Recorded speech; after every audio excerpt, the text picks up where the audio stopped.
Hey everyone, in this video we're talking about a convicted felon's right to receive Social Security retirement and disability benefits. Stay tuned. Hey there, I'm Devin Carroll, and on this channel I break down the complex Social Security rules so you can use them to your advantage.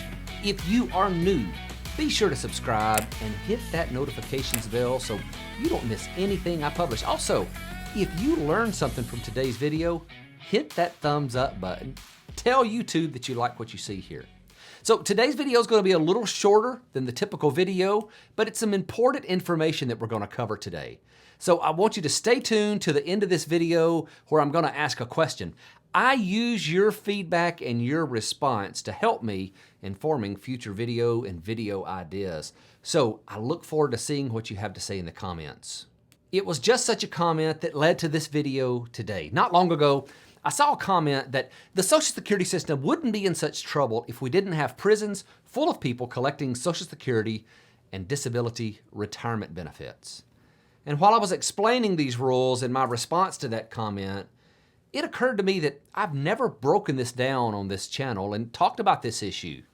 So while I don't think this will apply to everyone, it is good information to have, if for no other reason than to combat some of the ignorant things you may hear people say about this. And hey, since you watch my channel, you'll be informed and ready to set the record straight in your verbal sparring match with those people. So here's how this works. A felony conviction alone does not turn off Social Security benefits. However, an individual cannot receive benefits while in prison for more than 30 days for that conviction. This is important.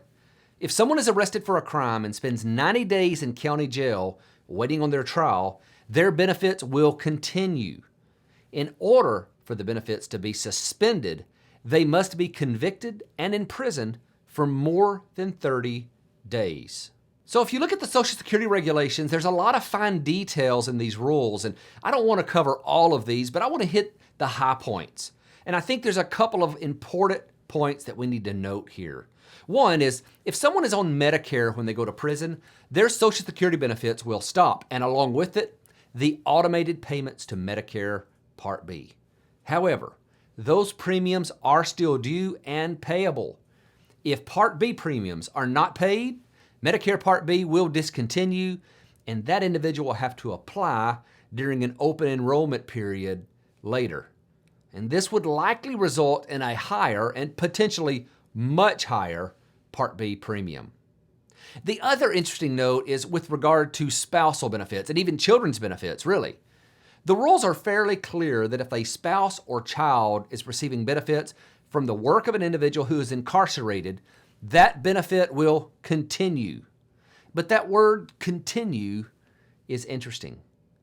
Keep in mind that before a spouse or child can receive a benefit from another work record, that individual has to file first. So, for example, if I file for benefits, then my spouse is eligible for benefits. But if my spouse does not have a benefit on her own work record and I don't file, then she cannot receive a benefit. So what happens if an individual is in prison when they first become eligible to file for benefits at age 62? Well, they can't file.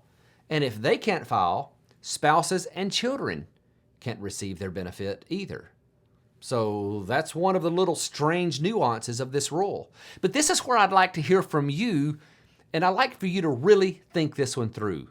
There are a couple of viewpoints here.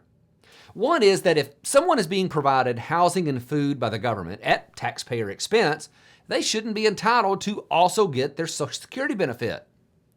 But the other side is that if the prisoner worked for his entire life and contributed to the system, the government shouldn't be able to seize any portion of that benefit. So what I want to know from you is, should benefits be paid to prisoners? I can't wait to read all of your comments that you put down there. Hey, before we go, don't forget to click the notifications bell if you haven't. YouTube is so big now that you may never see me again, even if you've subscribed to me, unless you receive notifications. And the way to receive those is to click that bell. Thank you so much for watching. Have a great day.